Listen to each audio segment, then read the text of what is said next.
Okay, we'll get started on this afternoon's sessions. Fargo time is a little different than Verizon wireless time, but okay, this afternoon we take a look at the agenda. We'll start out with the current state of reality in technology. Our first presenter is John Nowatzki from NDSU. And then following up John will be Chris Paulson from North Country Ag Services. They're each about a half hour, so if they, about 25 minutes presentation, allow for 5 minutes of questions if there is some. You'll have to battle the light there a little bit. So, John, it's all yours. Thank you, Greg.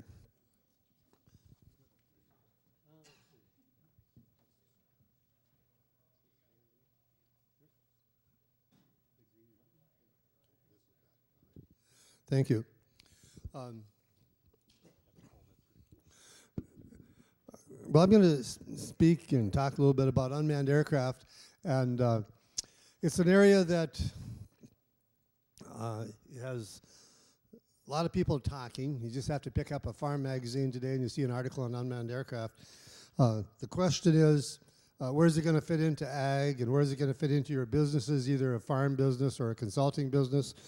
And I'm not sure anybody really knows, but I do know there's a lot of interest.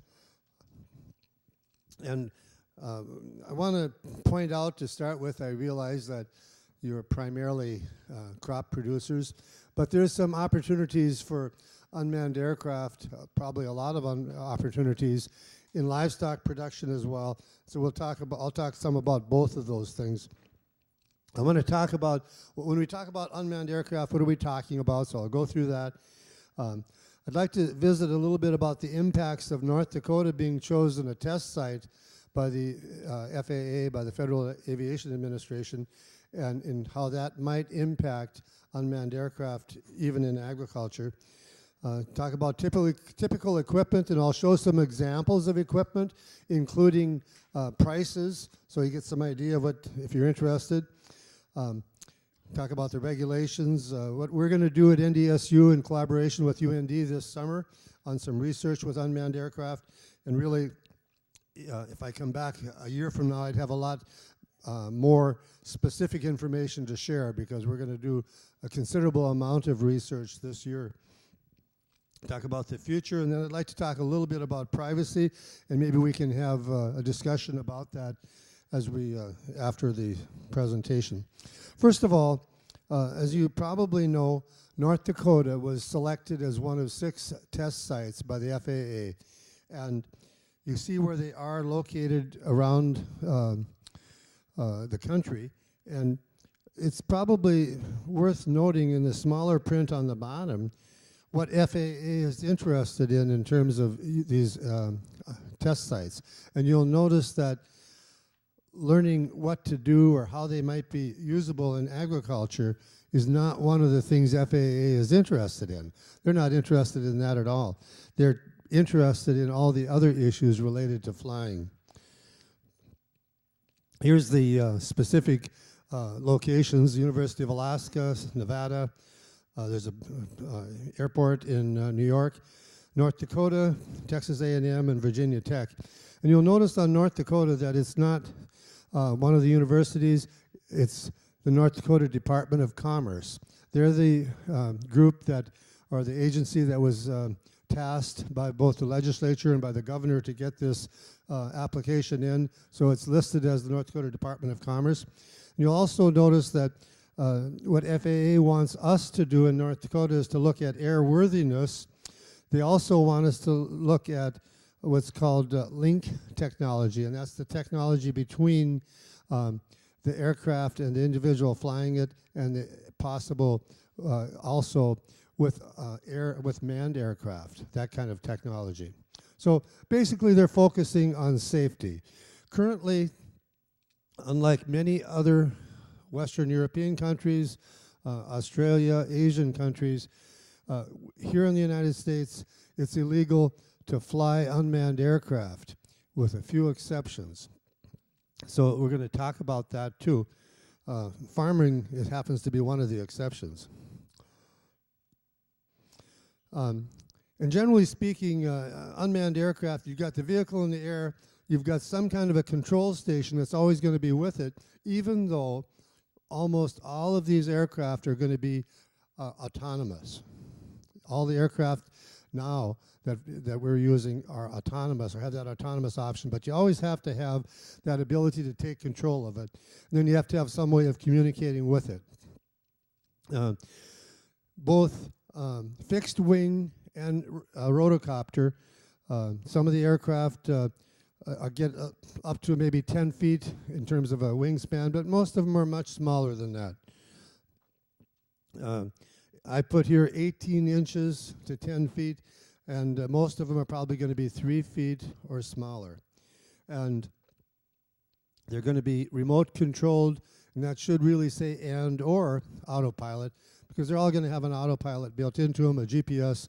You program where you want it to fly, it'll fly there and come back and land where it's supposed to.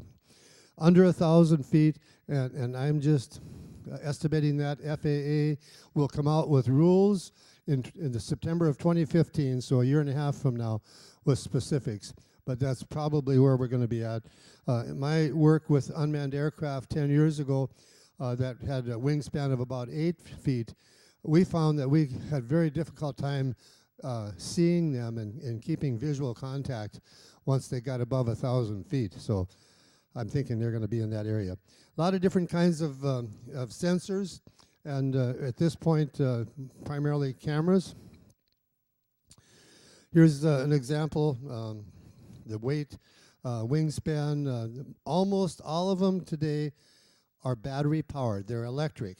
The ones we flew in the past here in our department at NDSU were gas powered, and a lot of them in the past have been gas powered, but today almost all of them are electric.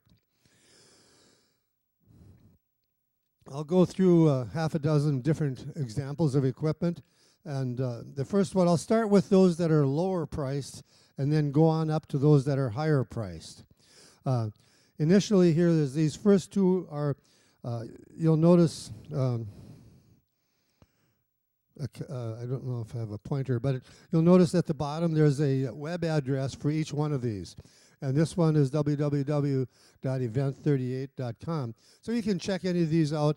The plane actually sells for about $1,200, and then when you get the rest of the things with it, some extra batteries and some telemetry controls, it's going to cost more, and the camera, it'll come up to about $2,000.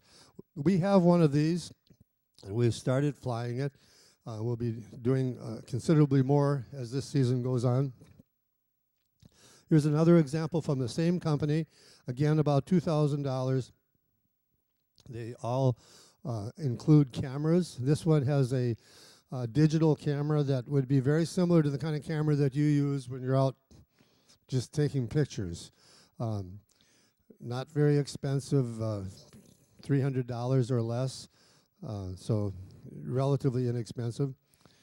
And you'll notice that as you read through these, they all come with spare parts.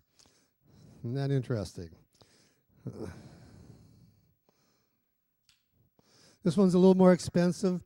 Upper rotor, $3,800, and comes with gimbal stabilizing for the camera. And this one, you'll notice, comes with a GoPro camera, and that GoPro camera will give you a live feed, video feed, in addition to the other camera. So you'll be able to see on your computer screen what the camera is actually taking. And that would have some real merit. You know, I mentioned that not only are we talking about crops, but we're also talking about livestock. So flying over a herd of cattle in rangeland, that kind of a GoPro camera would make sense. Here's one, $17,000, and I could pick out lots more. There really are quite a few available on the internet now. Comes with a kit, so you put it in the back of your pickup and fly it when you need it.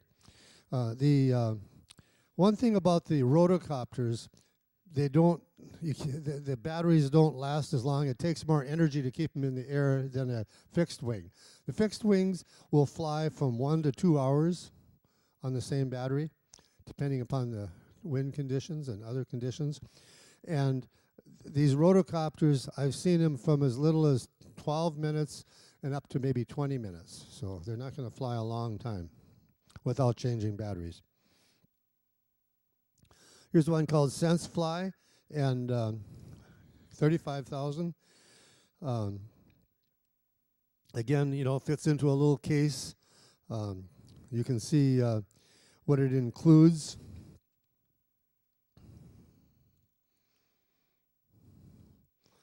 This is one that Trimble sells.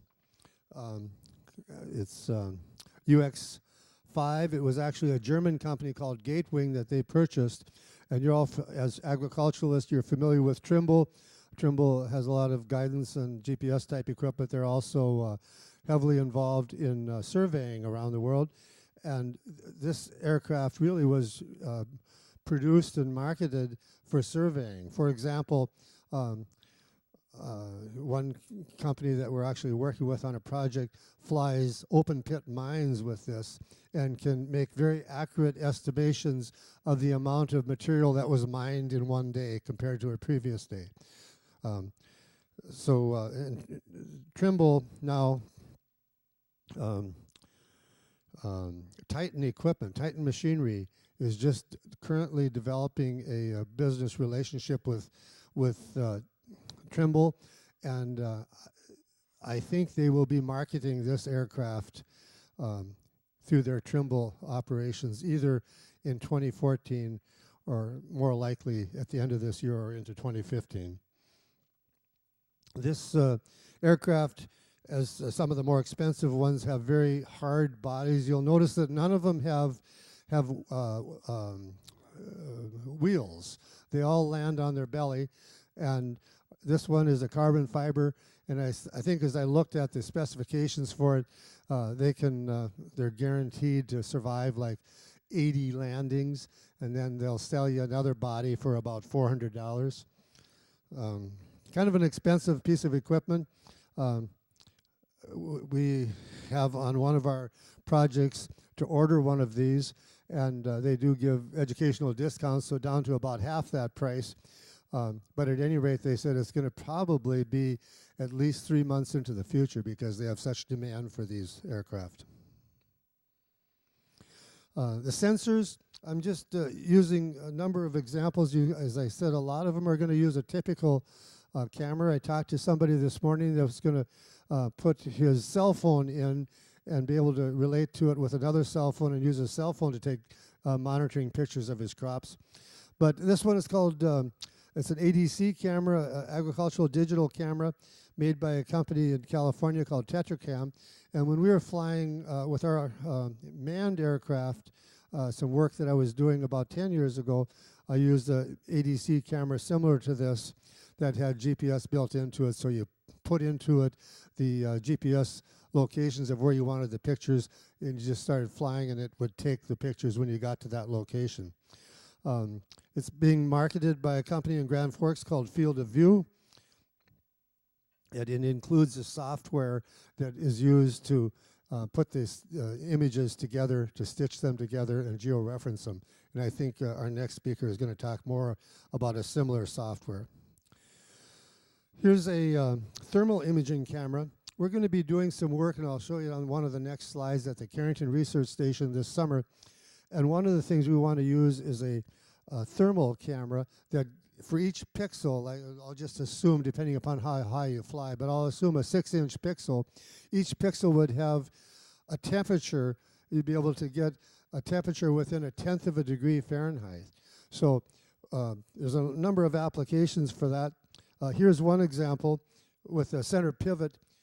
Using thermal imagery, you can measure the canopy temperature. And if there's a moisture deficiency, you're going to get a different canopy temperature. So here you're picking out some issues actually with the application equipment, especially around the edge. You can see that a red area is areas that are deficient for moisture. But we're going to be looking at livestock with this thermal camera as well. Here, I just wanted to throw this in. A big issue is going to be you know, it's one thing to take the pictures, but a whole nother thing is to get information from it. And this just shows the electromagnetic spectrum energy that comes from the sun. And in the middle part where there's nothing showing, it's expanded into red, green, blue. That's the part we can see. But the part just to the right of that says near infrared. And with red and near infrared, there's a very well-established method of getting an index of where something is healthier based on its greenness and its amount of canopy, amount of vegetation compared to other areas in the field. So we're going to, it's very similar to other areas, other types of remote sensing. Basically, green plants reflect off all the green. They absorb the red. They reflect off the near infrared, and you can use that information to get an index of where comparing one part of the field to another. A big issue with, probably the biggest issue in dealing with unmanned aircraft, it's another area where farmers will have so much more data. Flying a field with, say, a 6-inch resolution is probably going to amount to 100 megabytes for a quarter section.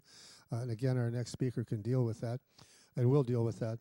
So that's a big issue. So what do you do with those images? And you know that the camera is not, the plane's not flying high enough to get one image of your whole field. And so you have to take those little images and stitch them together. And there's software to do that.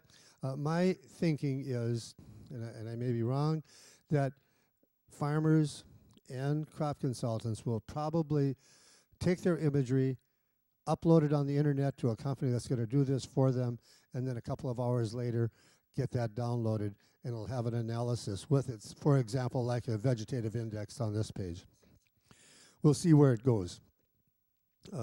By the way, on this, we do have some imaging analysis software, and we're getting some others.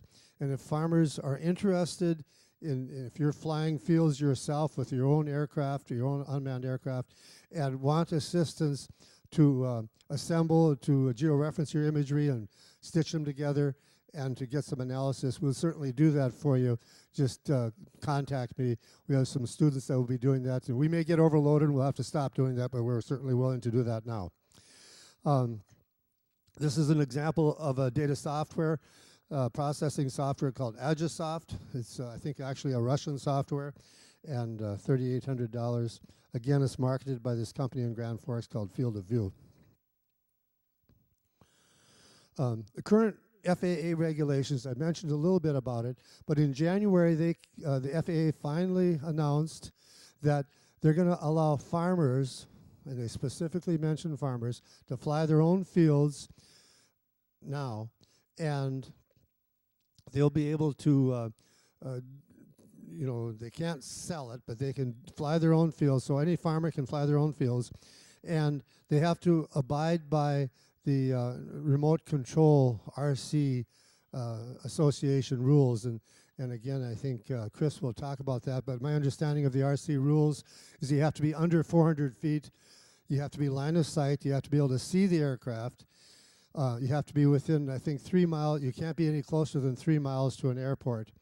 I might have missed one there. But so at least now farmers can do this.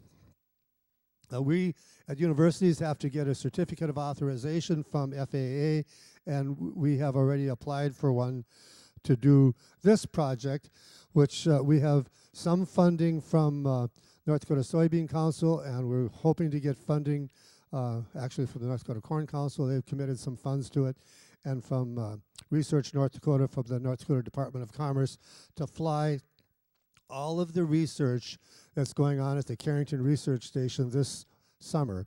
Starting towards the end of May, our objective is to fly once a week all the research that's going on, with the idea that we want to see if all these ongoing research projects, whether it's on one of the various crops of corn or soybeans or whatever, wheat, and whether it's nutrient deficiency or insects or diseases, can we find these things from the air that the researchers actually find on the ground? So each week we'll collect that data, we'll have the ground truth data, so then we'll correlate what we find in the air to what they find on the ground. And hopefully we'll find some things before the human eye can pick it up. And then we're going to find other things, I'm sure, that don't work. So our objective here is to be able to come back to you as farmers and be able to come back to industry and say, this is something you can likely do with unmanned aircraft. This is something you can't. This project also is involved with image analysis and data management. So we'll again have some information that we could report on that. Our goal now is to start that in May. If you come to the Carrington Research Field Day in July, we'll have a demonstration of it there and have a report of our what we've learned there. I just want to point out that we'll use that thermal camera. Vern Anderson, one of the researchers there, uses different types of bedding on his feedlot. We're going to fly it and see if one kind of bedding is cooler when it's really hot outside, or is it which one is warmer when it's really cold outside. We hope also to be able to pick up animal temperatures, so that if an animal has a raised body temperature with that thermal imaging within 1/10 of a degree, we may be able to pick that up on the animals, as well as possibly estrus cycles in animals. The work we're doing is going to be in collaboration with the University of North Dakota, because they have an unmanned aircraft center and have some aircraft, as well as people that know how to fly them and have had experience flying them. And of course, we have the agricultural research that's going on at NDSU, as well as our extension service and our the various research centers across the state. So we see it as a good collaboration. Real quickly, here's some examples. That dragon flyer, excuse me, on the lower right, is the one we're going to start with at the Carrington Research Station. I want to make sure that I put this slide in. Our next speaker is Chris Paulson, and I point out that there are some commercial services available that are already contracting with farmers to use unmanned aircraft to help identify agronomic issues on fields and to provide information to them. And so one of them is North Country Ag Services, and our next speaker.